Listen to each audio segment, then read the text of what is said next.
Hello students, welcome back to this amazing platform agile academy. This is your Rohit sir और आज हम लोग animal kingdom के second phylum को पढ़ने वाले हैं जिसे कॉलेंट्रेटा कहा जाता है या फिर इसे नाइडेरिया कहते हैं। कुछ लोग इसे सिलेंट्रेट्स के नाम से भी प्रोड्यूस करते हैं, कुछ लोग इसे सिलेंट्रेट्स के नाम से प्रोनाउंसिएट करते हैं, तो हम इसे ये भी कह सकते हैं। तो चलिए आइए समझते हैं कि आखिर ये नाइडेरिया क्या होता है। सबसे पहले फर्स्ट ऑफ ऑल इनके कुछ हम लोग जनरल कैरेक्टरिस्टिक्स के बारे में जानेंगे।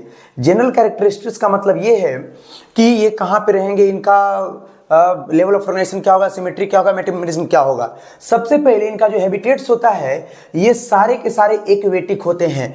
एक्वेटिक में भी ये मोस्टली मैराइन यानी कि खारे पानी में पाए जाते हैं, साथ में कुछ फ्रेश वाटर में होते हैं, या फिर ये सेसिल्स होते हैं या फिर फ्री स्विमिंग होते हैं। सेसिल्स का मतलब ये होता है कि समुद्र की जो तली होती है उस तली से चिपका हुआ ऑर्गेनिज्म, यानी कि जमीन जो नीचे होती है समुद्र में उसमें जर्मिनेट करने वाले ऑर्गेनिज्म कहते हैं। ठीक है, चलिए देखिए इनमें जो लेवल ऑफ ऑर्गेनाइजेशन होता है वो टिश्यू लेवल होता है। मतलब कि इनमें जो भी मेन फंक्शनिंग होगी, मेटाबॉलिज्म एक्टिविटी होगी, वो सारे के सारे इनकी स्पेशल टिश्यू में कंप्लीट होगी, इसलिए इनका लेवल ऑफ ऑर्गेनाइजेशन टिश्यू कहलाता है। नेक्स्ट है इनका सिमेट्री। इनका जो बॉडी सिमेट्री होगा वो रेडियली होगा। रेडियली कहने का मतलब क्या होता है कि अगर हम कोई भी ऑर्गेनिज्म अगर इस प्रकार से अगर लेते हैं, इनको कितने भी बॉडी फॉर्म में जब डिवाइड किया जाए, यानी इनका कितना भी टुकड़ा किया जाए, कितना भी हाफ्स किया जाए, वो सारे के सारे टुकड़े क्या होंगे, इक्वल होंगे, तो उसी को रेडियली सिमेट्री कहा जाता है। नेक्स्ट इसमें है बॉडी प्लेन्स। ये इनका बॉडी प्लेन्स डिप्लोब्लास्टिक होता है। डिप्लोब्लास्टिक का मतलब जब ये एम्ब्रियोनिक फॉर्म में होते हैं तो इनका एम्ब्रियोनिक फॉर्म मात्र 2 लेयर का होता है। ठीक है, अगर ट्रिप्लोब्लास्टिक की हम बात करेंगे तो 3 लेयर का होता है, जहां से हमारे डिफरेंट बॉडी ऑर्गन्स डेवलप करते हैं। नेक्स्ट इसमें है सिलोम। सिलोम एक ऐसा स्पेस होता है जिसमें लिक्विड होती है और जो हमारे बॉडी के ऑर्गन्स को मूव करने में हेल्प करता है, और ये क्या होते हैं, एसिलोमेटिक, मतलब इनमें ऐसा कोई लिक्विड पाया नहीं जाता है। नेक्स्ट है मेटामेरिज्म। मेटामेरिज्म का मतलब होता है कि उनका बॉडी सेगमेंटेड हो, यानी सेगमेंट में टूटे, अलग अलग पार्ट्स में डिवाइड हो। इनका बॉडी अलग अलग पार्ट्स में डिवाइड नहीं होता है। वो जो बॉडी अलग अलग पार्ट्स में डिवाइड होते हैं वो अलग अलग फंक्शन करते हैं, और जो नाइडेरियंस होते हैं उनका बॉडी सेगमेंटेड नहीं होता है, इसीलिए ये आपका इनमें एब्सेंट यानी कि ए सेगमेंटेड कहलाते हैं, जिनको हम लोग मेटामेरिज्म बोल रहे हैं। नेक्स्ट है नोटोकॉर्ड। इनमें नोटोकॉर्ड एब्सेंट होगा। नोटोकॉर्ड मतलब कि अगर इसको हम लोग ऐसे हिंदी में समझें तो इसका मतलब होता है रीढ़ का हड्डी। ठीक है, यही नोटोकॉर्ड डेवलप होकर वर्टिब्रल कॉलम बन जाता है जो एडल्ट में हमें नजर आते हैं। ठीक है, तो ये नाइडेरियंस में नहीं होते हैं। नेक्स्ट है इनका बॉडी फॉर्म। अगर हम इनके बॉडी फॉर्म्स के बारे में बात करें तो इनका बॉडी का फॉर्म 2 प्रकार का होता है, बॉडी का आकार 2 प्रकार का होता है। ठीक है, इनका बॉडी का आकार एक होता है पॉलिप, दूसरा होता है मेड्यूसा। ये क्या है भाई, पॉलिप जो होता है वो सिलिंड्रिकल होता है। आप जैसे इस डायग्राम को देख सकते हैं कि ये सिलेंडर के टाइप का है। इस डायग्राम को जो आप गौर कर रहे होंगे तो ये सिलेंडर जैसा लंबा ऐसा स्ट्रक्चर नजर आ रहा है, तो इसी को हम लोग पॉलिप कहते हैं। दूसरा है मेड्यूसा, जो कि अम्ब्रेला लाइक स्ट्रक्चर, यानी छतरी के जैसा होता है। तो आप इस स्ट्रक्चर में देख रहे होंगे कि आपको ये जो स्ट्रक्चर नजर आ रहा है ये वाला, ये छतरी के जैसा, छाता के जैसा है, तो इसी को हम लोग मेड्यूसा कहते हैं। ठीक है, अब हम लोग लास्ट में आते हैं। फिर नेक्स्ट ये जो होते हैं पॉलिप, ये जो होते हैं पॉलिप स्पेशली सेसिल्स होते हैं, सेसिल्स एनिमल्स कहलाते हैं। मतलब कि पॉलिप बॉडी फॉर्म वाले नाइडेरियंस जो समुद्र की जो गहराई होती है, जो तली होती है नीचे, वहां पर जर्मिनेट होते हैं, वहां पे बढ़ते हैं, और ये एसेक्सुअली रिप्रोडक्शन करते हैं या फिर एसेक्सुअल फॉर्म से बनते हैं। नेक्स्ट जो मेड्यूसा है वो फ्री स्विमिंग करता है, मतलब कि वो आपका एक्वेटिक हैबिटेट से फ्री होता है, वो जिधर मन उधर स्विम कर सकता है। ठीक है, और ये सेक्सुअल फॉर्म होते हैं, यानी कि ये सेक्सुअल रिप्रोडक्शन करते हैं। थोड़ा सा इस नाइडेरिया के नाम के पीछे की कहानी हम लोग समझ लेते हैं, क्यों कॉलेंट्रेट्स को हम लोग नाइडेरिया कहते हैं। इसका देखिए क्या है कि इनके बॉडी में एक स्पेशल सेल पाया जाता है, जो नाइडेरियंस होते हैं जिनको स्टिंगिंग सेल्स कहते हैं। स्टिंगिंग सेल्स को हम लोग नाइडोब्लास्ट भी कहते हैं, और ये क्या होता है हम लोग इसी वीडियो में आगे समझेंगे। चलिए नेक्स्ट हम लोग देखते हैं इसमें एक प्रोसेस होता है, आपने कभी ऐसा सुना नहीं होगा, ये स्पेशल इसीलिए फाइलम कहा जाता है जो नाइडीरिया फाइलम है। क्यों?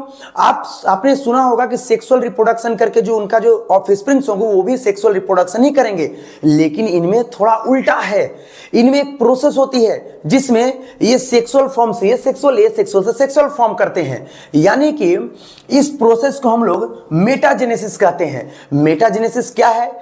A few colintrids exhibit alternation of a generation, यानी कि इनका जनरेशन अल्टरनेट होता है। अल्टरनेट कैसे? चलिए आइए समझते हैं। इनमें जो पॉलिप बॉडी फॉर्म होता है वो या तो मेड्यूसा में कन्वर्ट हो जाता है या तो मेड्यूसा वाला बॉडी फॉर्म पॉलिप में कन्वर्ट हो जाता है। कन्वर्टेशन कैसे होगा? जो पॉलिप होता है वह जब एसेक्सुअल रिप्रोडक्शन करेगा तो उससे अपने बॉडी के फॉर्म को चेंज करके वो उसको मेड्यूसा बना देगा, और जब अगर मेड्यूसा वाले जो बॉडी फॉर्म होंगे, जो नाइडीरियंस होंगे, अगर उनको चेंज करना होगा तो वो सेक्सुअल रिप्रोडक्शन करके वो क्या करेंगे? पॉलिप में अपने आप को कन्वर्ट कर लेंगे। तो ये कहलाता है मेटाजेनेसिस। ऐसे कुछ ही कॉलन ट्रेट्स हैं जिसमें आपके दो एग्जांपल आप देख सकते हैं, एक ओबेलिया और एक सैलिया। ये दो एग्जांपल्स हैं नाइडीरिया के जो क्या करते हैं, जिनमें अल्टरनेशन ऑफ जनरेशन होता है।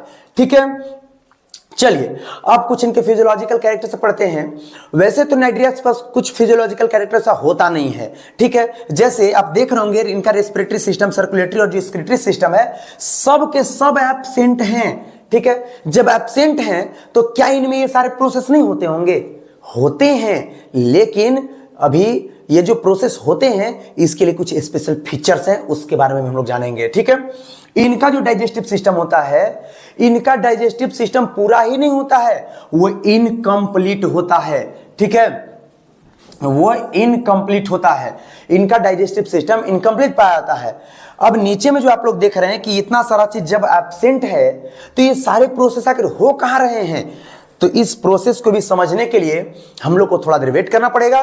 देखिए, ये एक हमने एग्जांपल लिया है, एक नाइडीरिया, नॉर्मल से नाइडीरिया का, एक नॉर्मल से कॉलन ट्रेट्स का हमने एग्जांपल लिया है। ये जो है ये हाइड्रा है। ठीक है, ये एक हाइड्रा का हमने एग्जांपल लिया है जिसमें इसका बॉडी फॉर्म आपको नजर आ रहा होगा अलग तरीके से। देखिए, इनमें बहुत सारे छोटे छोटे बाहर में कुछ टेंटिकल्स निकले हुए हैं। सब टेंटिकल्स नजर आ रहे होंगे, ये वही टेंटिकल्स हैं जिनके पास स्टिंगिंग सेल्स होती है। स्टिंग सेल का फंक्शन हम लोग समझेंगे इसी वीडियो में। इनका जो माउथ होता है वो हाइपोस्टेम के ऊपर लोकेटेड होता है। हाइपोस्टेम वह स्पेस है, जो हाइपोस्टोम जो आप देख रहे हैं, हाइपोस्टोम वह स्पेस है जहां से स्टिंगिंग सेल से बने जो टेंटिकल्स होते हैं वो जर्मिनेट होते हैं। आप देख रहे होंगे यहां से आपका ये टेंटिकल्स बाहर निकले हुए हैं, तो इनका जो माउथ होगा वो हाइपोस्टम्स के ऊपर होगा। इनका जो बॉडी फॉर्म होता है, जो बॉडी का जो आकार होगा, वो स्पेशल लोकेशन गैस्ट्रोवेस्कुलर कैविटी कहलाती है। ये जो आप स्पेस देख रहे हैं, ये स्पेस अंदर का, ये गैस्ट्रोवेस्कुलर कैविटी। कंफ्यूज नहीं होना है। ठीक है, आप वाटर कैनाल सिस्टम या वाटर वेस्कुलर सिस्टम अभी आने वाले फाइल्म्स में आप पढ़ेंगे। यहां पर क्या है? Gastrovascular cavity. ठीक है, तो इस पे भी ध्यान देना है, इसमें भी बच्चे कंफ्यूज होते हैं आप लोग। गैस्ट्रोवेस्कुलर कैविटी आप जो देख रहे हैं, ये gastrovascular cavity digestion, circulation, respiration, every जो भी इनमें फंक्शन होती है वो सारे फंक्शंस को यही कंप्लीट कराता है। ठीक है, चलिए हम लोग अब पढ़ते हैं स्टिंगिंग सेल्स के बारे में। स्टिंगिंग सेल को हम लोग या तो नाइडोब्लास्ट या तो नाइडोसिस्ट कहते हैं। ठीक है, क्या है ये स्टिंगिंग सेल्स? अभी जैसे आपने देखा कि ये जो टेंटिकल्स जो निकल रहे हैं, इन्हीं टेंटिकल्स में छोटे छोटे टेंटिकल्स जिन सेल से बने होते हैं उन सेल को हम लोग स्टिंगिंग सेल्स कहते हैं। अगर इनके डायग्राम्स को हम अगर कुछ इस प्रकार से समझें, ठीक है, कि आपका ये सेल कैसे बनता है, सॉरी ये सेल आपका जो है कैसा दिखता है, तो इसको देखते हैं। जो स्टिंगिंग सेल्स होते हैं उनके पास छोटे छोटे कैप्सूल होते हैं जिनको हम लोग निमेटोसिस्ट्स कहते हैं। छोटे कैप्सूल के टाइप का होता है, छोटा छोटा कैप्सूल आप देखे होंगे जो मेडिसिन के रूप में खाते हैं। इनका जो मेन फंक्शन होता है क्या क्या होता है? Offence and defence. ठीक है, या तो कहीं पर किसी को अटैक करना या तो अपने आप को बचाना। दूसरा है कैचिंग प्रे, शिकार को पकड़ना। नेक्स्ट है एंकोरेज, एंकोरेज का मतलब होता है किसी को जकड़ना। एंकोरेज का मतलब क्या होता है? जकड़ना। ठीक है, ये एक नॉर्मल सा एक प्रोजेक्टेड निमेटोसिस्ट का डायग्राम दिया हुआ है जो कि आपका कैप्सूल के जैसा नजर आता है, जिसमें आप ये देख रहे होंगे ये वाला, ये जो नजर आ रहा है छोटा सा ऐसा, ठीक है, बना हुआ, ये आपका पॉइजन्स से भरा हुआ एक कैप्सूल होता है जो क्या करता है कि अपने बचाव के लिए दूसरे जीव के शरीर में पॉइजन्स को इंजेक्ट कर देता है। ठीक है, तो जो स्टिंगिंग सेल्स जो होती हैं, जो कैप्सूल के टाइप का होता है, वो नाइडेरियंस को बचाने का काम भी करता है, साथ में शिकार करने का भी काम करता है और किसी शिकार को जकड़ने का भी काम करता है। तो ये डायग्राम से ये आप एक सेल ले सकते हैं। ठीक है, इसमें आपका ये न्यूक्लियस हो गया, कंफ्यूज नहीं होना है। इसके अब हम लोग देखते हैं कुछ एग्जाम्पल्स, और एक बहुत बेहतरीन एग्जाम्पल आपको दिखाने वाले हैं इसमें। देखिए, ये सारे इसके कुछ एग्जाम्पल्स हैं नाइडेरियंस के। कौन कौन? जैसे हाइड्रा, अभी तुरंत आपने देखा था। दूसरा है एडमेसिया। इसके साथ जो सबसे मोस्ट इंपॉर्टेंट आपका एग्जाम्पल होने वाला है वो होने वाला है ऑरेलिया। ऑरेलिया को हम लोग जेली फिश भी कहते हैं।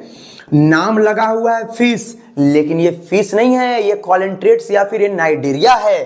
ठीक है, और भी कुछ एग्जांपल आपके सामने हैं। एक ओबेलिया हो गया, इसके अलावा साइलिया हो गया, ठीक है, इसके अलावा पिटेनेला हो गया, और फिर गोर्गोनिया हो गया, फिर आपका मैंडरीना हो गया। ठीक है, ये कुछ एग्जांपल्स हैं जो आपका नाइडेरियंस में इंक्लूड किए गए हैं। तो आपको जो सबसे मोस्ट इंपॉर्टेंट एग्जांपल याद रखना है वो आपको ये याद रखना है, ऑरेलिया को जेलीफिश कहते हैं एंड जेलीफिश जो है नाइडेरिया में इंक्लूड किया गया है। एक और एग्जांपल है हाइड्रा।